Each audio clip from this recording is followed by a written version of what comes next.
Hi everyone, welcome back once again. This is Steve with Pyrus Intelligence. I just want to take a quick moment to thank you for coming to my channel.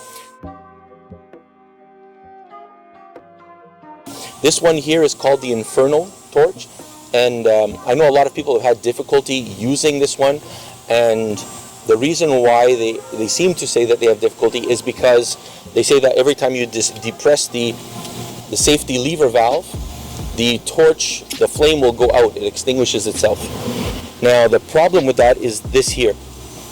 Inside the torch you have a valve, and inside the gas tank, if you open the propane, sending the propane gas to the torch too fast, what happens is it depresses the safety inside here. And once the safety is depressed, that's what doesn't allow the gas to flow properly through your torch. So you're going to want to open up this valve here very slowly to make sure that the gas goes very slowly and doesn't trigger the safety on the torch.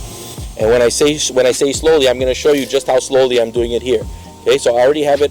It's already open right now. So I'm going to close it, and I'll show you. This is literally how slow you want to open it.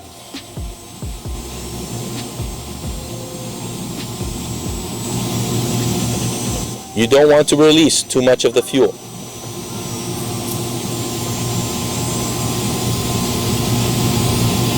Just at a crawl. Next thing you're going to need is you're going to need some kind of a device to ignite the propane that's coming out the end of your torch.